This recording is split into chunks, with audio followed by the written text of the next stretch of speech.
from Guerrero. Yeah, I'm from this part of way over here. I have a problem with that. You have to practice that. So, Kerry, let's take it away. Oh, thank you, Mike. It's good to see you. Yep. We're not even going to say where Grant is. He's kind of he just kind of walked out on us. He just said, let's take off the morning. Don't ask, don't tell. I said, perfect. Took the morning off. I can't believe that. Okay. I hope you're still in bed, eating bonbons and all that kind of stuff. Because normally we have a lot of guests that come and they're members of the chamber. We had Dairy Queen here, they're trustee members. And so that was pretty fun. And they brought ice cream. And Roberts is here, brought fruit and vegetables. Yes, right? yes. And we had a cooking demonstration one time. Nice. And then last week we had Hacienda Los Robles. Oh, perfect. Came and they decorated the whole place. And it was right before Valentine's and they had candy. Oh, the whole table. We had cowboy hats and it was awesome. It was awesome. So, but today, the reason why we have a very special guest today, we want everyone to get to know Victoria, because Victoria is, and correct me if I'm wrong, you're the district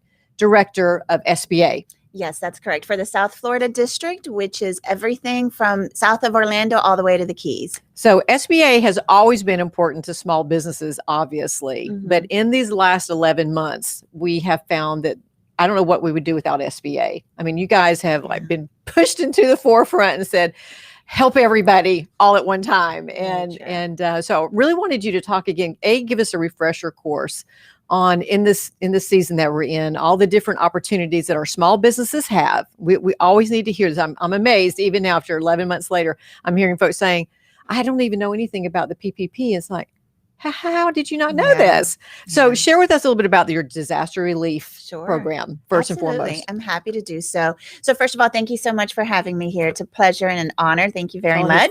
And for everything that you do to get the information out to our community. As Kerry mentioned, the Small Business Administration, we're here throughout the year for our small businesses, but we also help small businesses during times of disaster, or in this case, during this time that we're going through this pandemic. And I think it's very timely to speak about our disaster relief programs. As many of you have probably heard, we have our Paycheck Protection Program. We have our Economic Injury Disaster Loan Program. We also recently, because of Congress, we now have what's called the Shuttered Venue Operators Grant Program. So I would love to speak a little bit about each of these, starting with our Paycheck Protection Program, because that's the most popular one, it seems, because it is a forgivable loan. So basically, there's been two, I call them round one and round two. The technical version is PPP draw one or draw two. So when this disaster first hit, we created the Paycheck Protection Program. And in 14 days, the SBA dispersed funds and approved applications that typically takes us 14 years. So it kind of shows you how quickly everything has been moving along. At rapid speed. Yes. I mean, just I remember I was talking to Althea once, and she was just earlier on in round one and draw one. And she had said something about she had like 1,600 emails she has not even had a chance to get to yet because of and as we look at this, it's sort of like when there's a hurricane or some natural disaster, we see the FEMA gets out there and we see the Red Cross and all these agencies that typically it's always somebody else. Yes. But in this case, it's all of us. It's all of us, One like of the the whole few times nation in our existence where we're all experiencing something very, very similar. Exactly. Absolutely. And this is very present because it is nationwide and actually it's global. This pandemic that we're all experiencing. But the SBA has always been here to help our small businesses grow or to help entrepreneurs start their business. So the Paycheck Protection Program is a program to help our small businesses retain their employees and keep them on their payroll. The way that this program was developed is it's a forgivable loan. So as long as people use the funds the way that the intention of the spirit of the law is to utilize at least 60% of your funds for payroll purposes, so you can retain your employees. We really want to keep them off of the unemployment line. And the rest, the 40%, can be utilized for expenses, such as to pay for utilities, to pay for anything that you lease, whether it's a copier, your company car, the building, the office that you're leasing. And it can also be utilized if you own the building to pay for the mortgage interest on that building. Now that's for round one. For round two, Kerry, what Congress did is they added additional expenses that the funding can be utilized for and still be forgiven. So if you had to purchase any health related products to get us through this pandemic, you could use your PPP funds for that. Or if you had to pay for your for insurance purposes, you can utilize it for that. So the cost of the expenses, the eligible expenses, has been greatly increased. And at the end, when all your funds are done, let me just back up. You have 8 weeks to 24 weeks to utilize your funds. You can choose whenever. Before I forget, you mentioned about health. Do you say health insurance or health products? You can utilize it for health products. And if your health insurance is typically included in your payroll cost, it will be covered. So when you go to apply for PPP, you need to take a look at what your normal payroll cost is in the last 12 months, or you can use in 2019. You can use 2019 or 2020, you can choose. And you divide that by 12. That's going to give you your average monthly payroll cost. And then you multiply that by 2.5%. And that's the amount of PPP funds that you will use. Now, for folks that are in round two, which means you've already used your first funding of PPP, you've already exhausted that, but you still need more money to continue operating, you can apply for round two. And the nice thing about that, especially for the restaurant owners, and this is only for restaurant owners, individuals that are in the food and beverage industry, like a catering person, instead of multiplying your monthly average payroll by 2.5, you're going to multiply it by 3.5. And Congress did this on purpose to really help people in the food and beverage industry, because we understand those have been the ones that have been mostly hurt during this pandemic. So I just want to keep that in mind. Now, does that also include bar owners? Do you have to have a bar that also has a restaurant, or just can bar owners? That's a great question. So basically, every industry has what's called a NACE code. It's a North America Industry Code.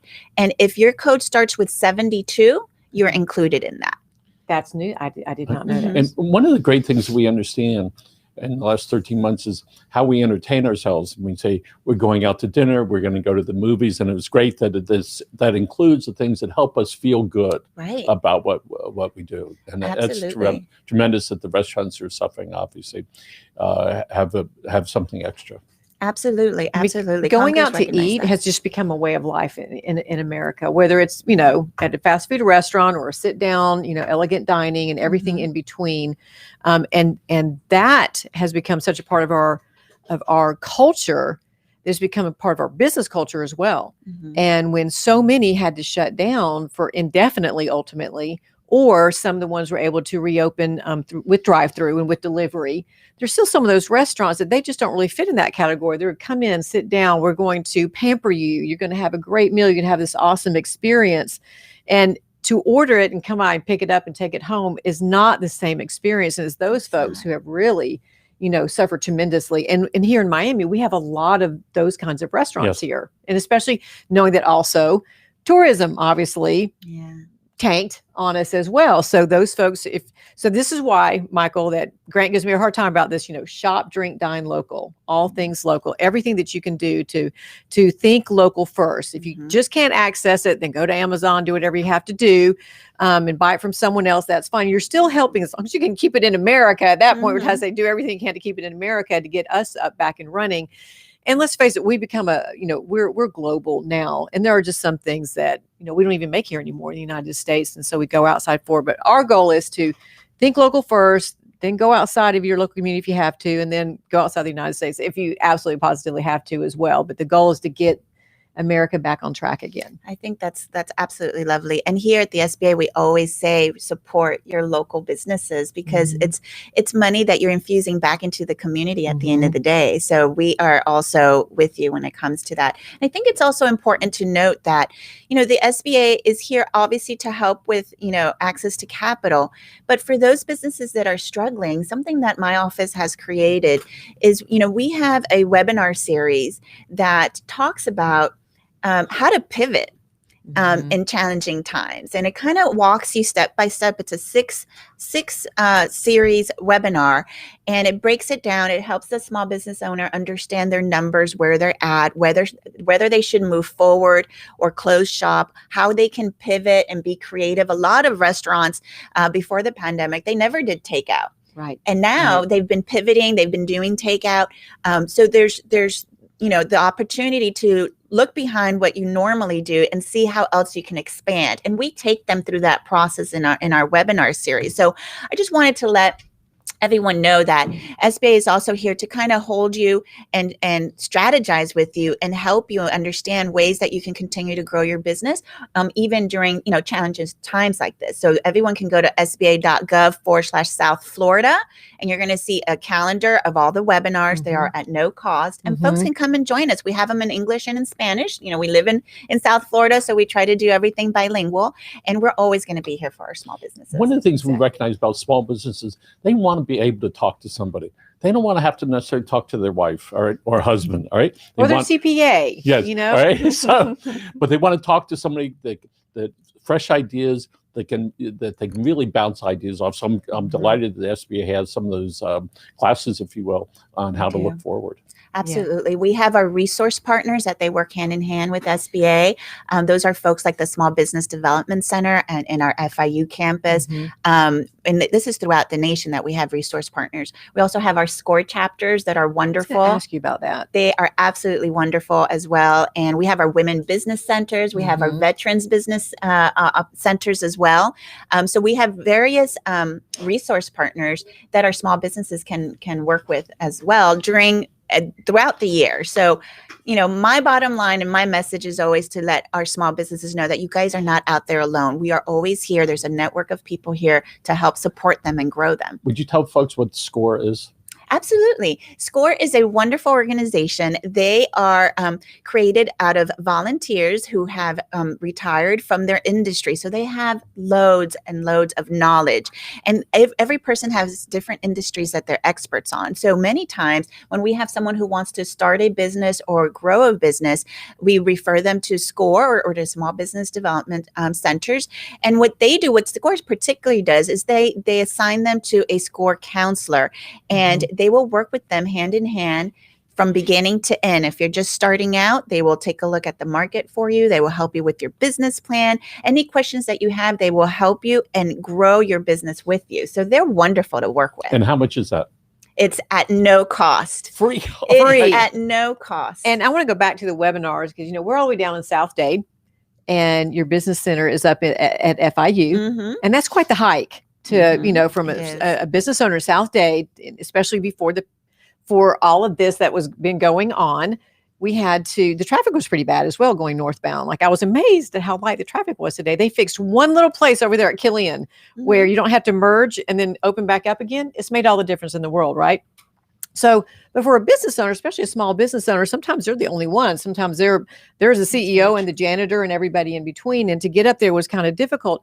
Now we're doing it. And I had been asking about this. Can we go online? Can we do any classes online? Well, now we are doing that. Absolutely. And that's the beauty of it. And some of these classes you can sign up for, but let's say you can't get there at 10 a.m. in the morning. Or, do you have any of if you sign up to be on a webinar and then you just, for whatever reason, you're a business owner and you can't be on there during that time, is it recorded where they can at least listen to the information later? Do they really need to be there? Or do they? Well, it's always best if they could be there in person. And the great thing is that a lot of it is virtual too. And they do virtual coaching, virtual consultations. Oh. So you don't necessarily have to go to the actual office. And the Small Business Development Center here in Miami, it's at the FIU campus in Brickell. There's an FIU building in Brickell.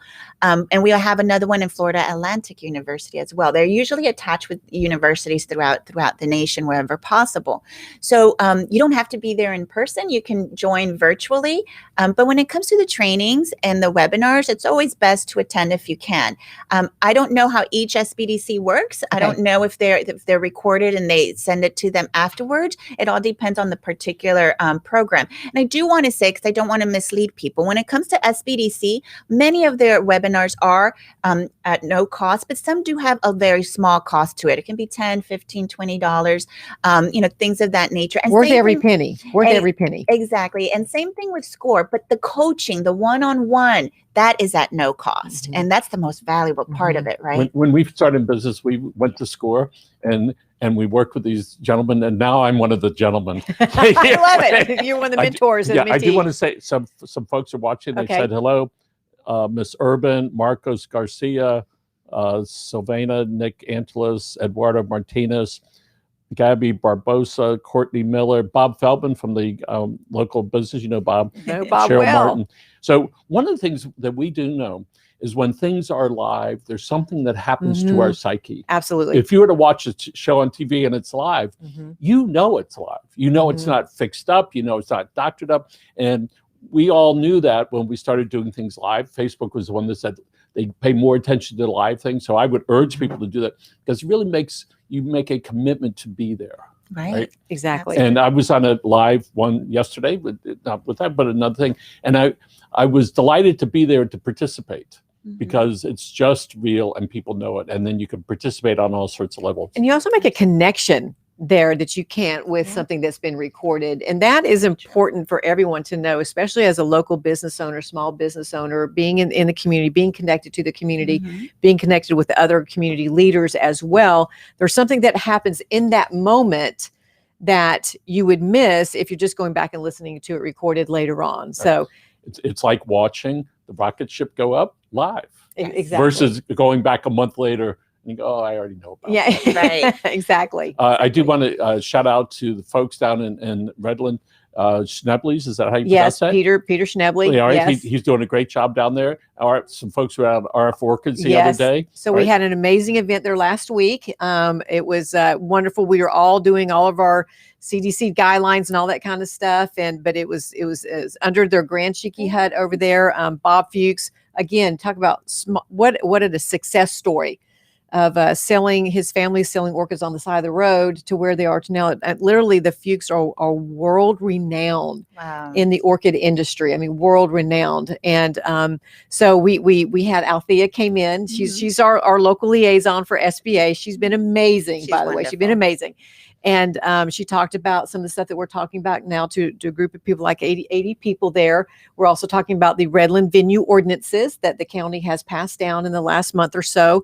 So those are up and running. I know that the people who were there, they're waiting for an email from us. And we were closed yesterday, so they're going to get that tomorrow, and all the follow-up information that Althea was sharing.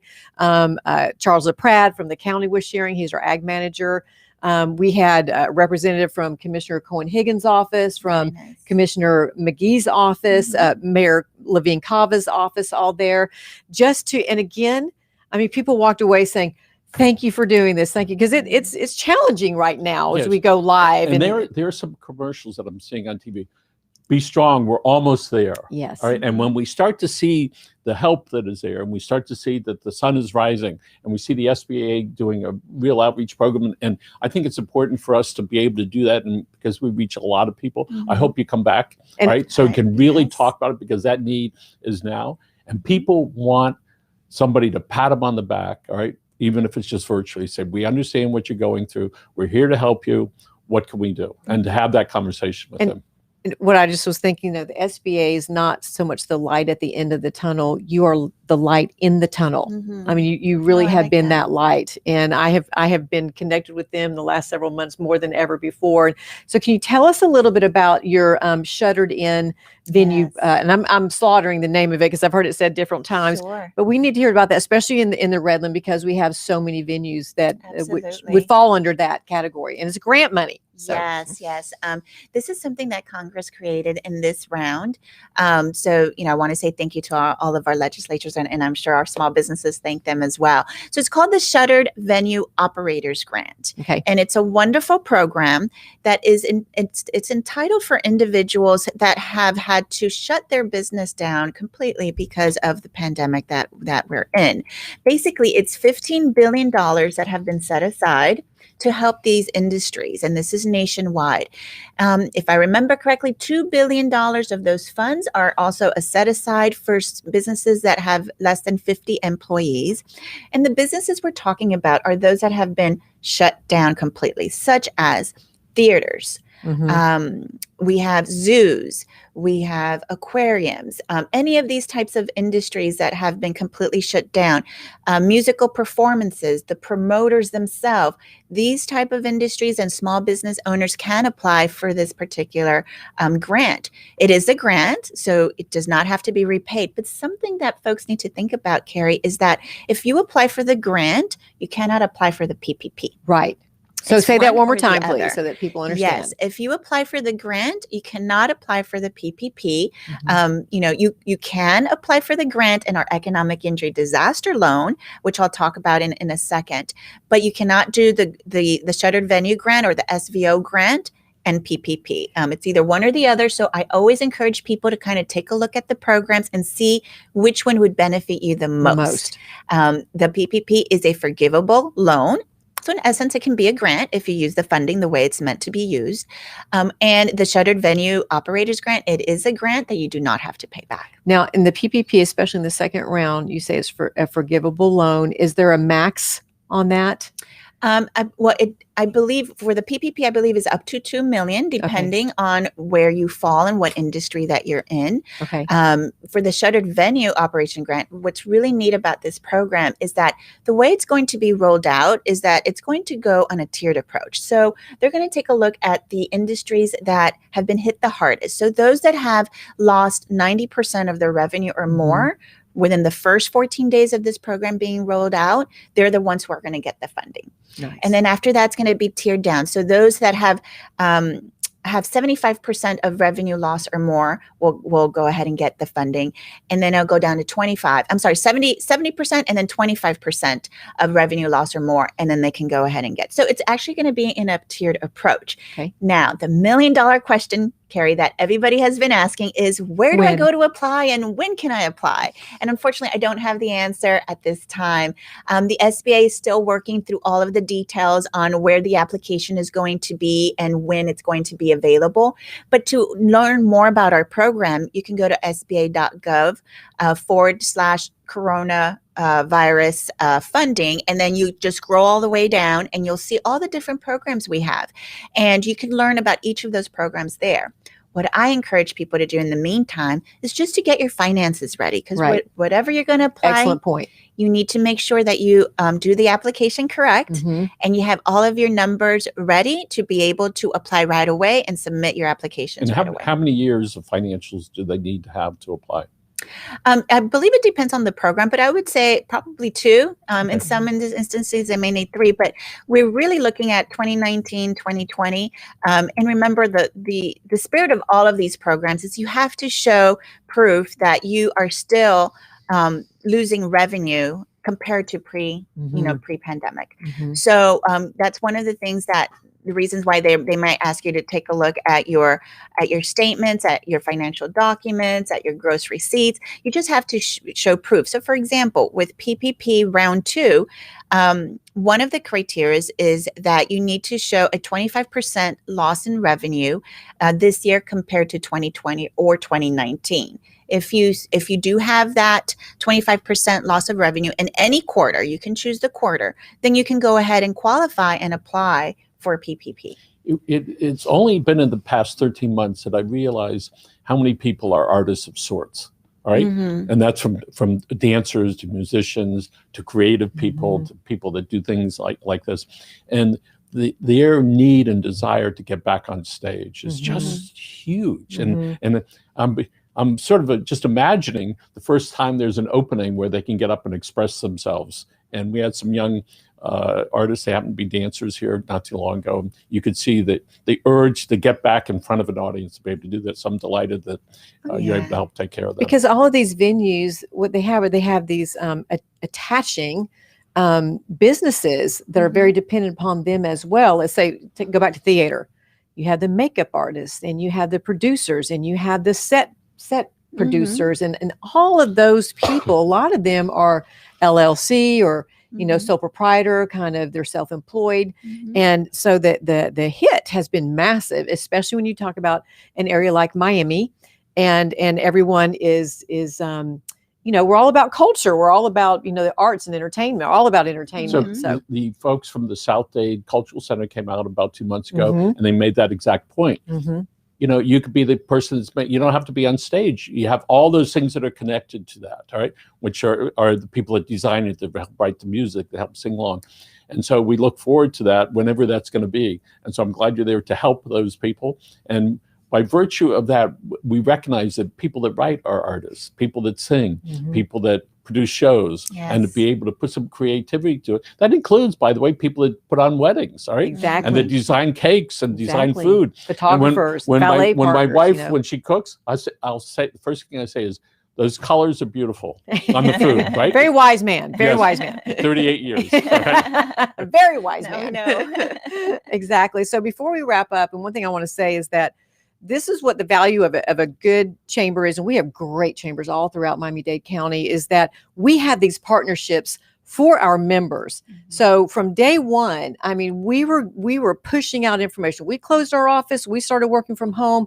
We started getting information in. I mean, we couldn't even keep up. We finally had to do a morning edition and an afternoon edition. There was so much information coming out, but we became that conduit for all of our members. And that's the value of having these community partnerships and the people being a member of the chamber. And I'd like to say, before we close up this show today, and I want to say thank you so very much for coming down. It's raining outside. You did a great job of showing up. We have a new trustee since the last time I was here last week, PAE, our new trustee partners of the South Dade Chamber, and we welcome you aboard. And also Long Ann's Place, which is out in the Redland, another venue. We love having them. JC, welcome aboard. We love working with our folks in the Redland. See you soon. Okay, that's it. That's it. Thank you, everybody. Thanks, guys. Bye. Victoria, thank you very much. Absolutely. Appreciate you.